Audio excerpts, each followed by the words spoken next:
My name's Aaron. Welcome back to my channel. How are you? I am fantastic and I'm doing really well. And today I am reviewing Oud Nude by Guerlain. And it's a very distracting sight when you're trying to get through the notes because all these pictures moving, which is actually very nice if I had more time. So a luminous, voluptuous interpretation of oud wood. Renowned for its darkness and sophistication, oud wood now lays itself bare upon contact with white almond. Something raspberry accord heightens the blonde wood tones of sumptuous Atlas cedar. The bark of this incredibly tender naked wood is sensually caressed by a voluptuous rose. Oud is illuminated and unveiled through a gentle touch of creamy sandalwood and exalted by Madagascan vanilla tincture. Oud is considered to be one of the most mysterious materials used in perfumery. The penetrating fragrance of this precious substance lies in its resin, secreted from the core of the wood, grown sustainably and harvested by hand. Following a time-honored ritual, the oud chosen by Guerlain perfumers is sourced from the forests of Bangladesh on the border with Assam. Its essence exudes elegantly woody scents with leathery, subtle, animalistic tones. Right, I'm not going to read anymore because it's all moving around. Who's got time for that? Okay, it is £295 for 100ml. Do you have a bottles of Oud Nude by Guerlain? Are we engaged with the higher self? Let's get testing. Oud Nude. They were sort of one saying much, but they said raspberry and oud. Let's have a look at the atomizer. Standard. Unless they're high pressurized, I'm not really going to get all of that situation now excited. One thing I wanted to say very quickly about oud is that you can buy wild oud. I'm personally really against wild oud. I think you should leave the forest alone. I buy cultivated oud, which means you can control the oud so you have consistency. I personally don't like wild oud. I think you should be leaving things alone for future generations. And if you go into a forest to cut it down, I'd love to see a little bit about how they're doing something conservation, you know, how they are replanting them, all of that stuff. That's kind of really, really what I would have liked. So let's apply the fragrance. I think this is very nice. This is, in my opinion, much better than the cherry oud, which kind of felt to me, it just didn't really give me cherry. It sort of gave me cherry adjacent instead of like cherry oud. That's kind of, if you're going to call something cherry oud, it should be cherry oud. They shouldn't be sort of oud fragrance with a tiny bit of cherry.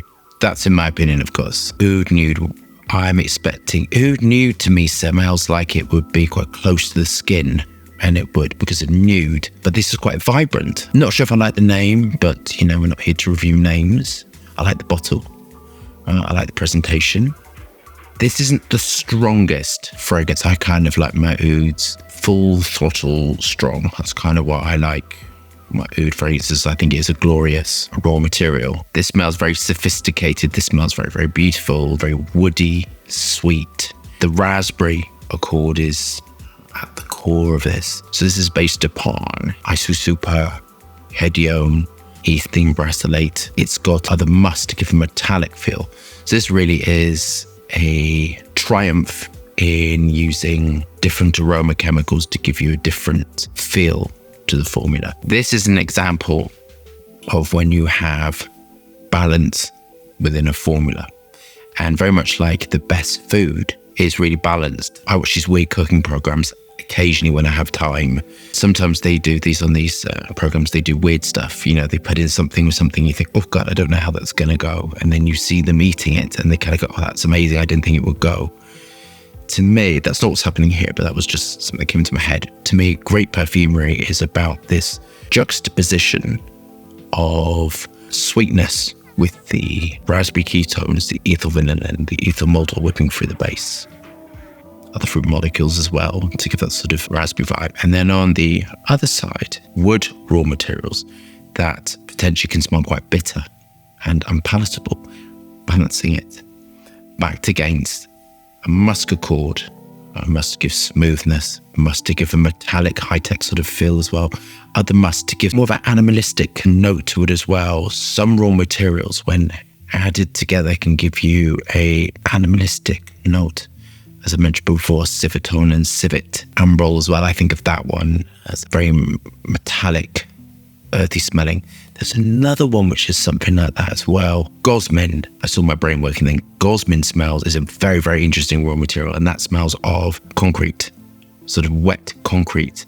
And all these super powered raw materials can give a feeling within a formula, and when used at the correct percentage and everything correct, it gives you a really great feel. And this is what's happening within this formula.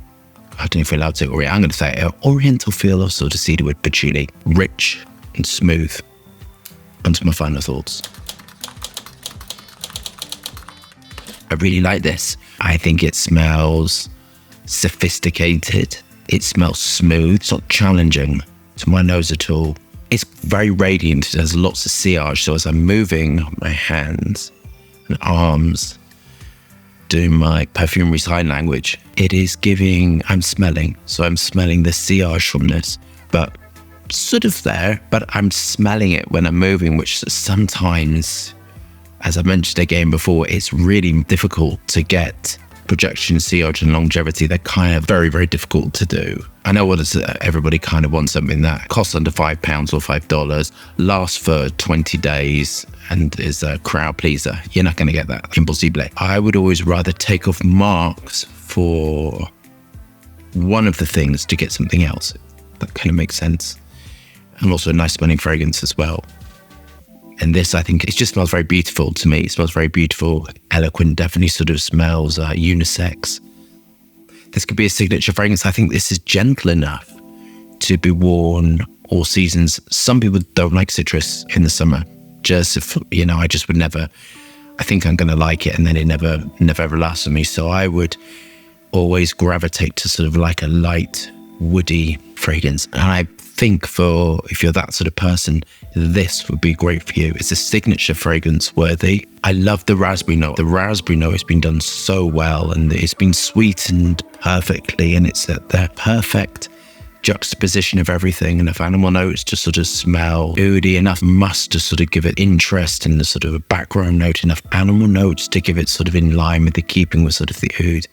And it's just sort of radiant on my skin. Very surprised, because Oud Nude, I would have chosen a different name, but that's just me. I went into this review thinking it was going to be nude, close to the skin, a second sort of skin, you know, that sort of thing. And it's not. It's quite radiant on my skin. But I would encourage you, we're always going to try it, because it could be, I don't know, it could be something, could be in quite a warm room, could be quite warm as it's radiating off my skin. But I did 2 sprays and I'm getting sort of radiance. And some fragrances I've done 2 sprays to and got nothing. I love this. I really, really love this. I think it's gorgeous. I think the price is great. I think the perfumery skills are timeless, classic. I don't like the name, but whatever. I think this is an inoffensive, gorgeous fragrance that is unisex, and I can thoroughly, thoroughly recommend it. I'm going to give it a 9 out of 10, 9.5 out of 10. And they're half a mark to 1 mark. I'm kind of in that thing coming off is simply because I would love it a little bit stronger, a little bit more intense, a little bit more sort of oud-like, you know, a bit more to its face, you know. And I'd like the name changed. Apart from that, I think it's an absolutely glorious, beautiful fragrance, and I think the perfumer did an outstanding job. If it was slightly more radiant, but more of a beast, I would give it a 10. And just simply because of that, I'm going to take it just half a mark off. So I hope you love that review. Thumbs up and subscribe for fascinating, interesting content. Lots of moving hands and lots of fragrance views. Hope you stay safe and well. See you soon.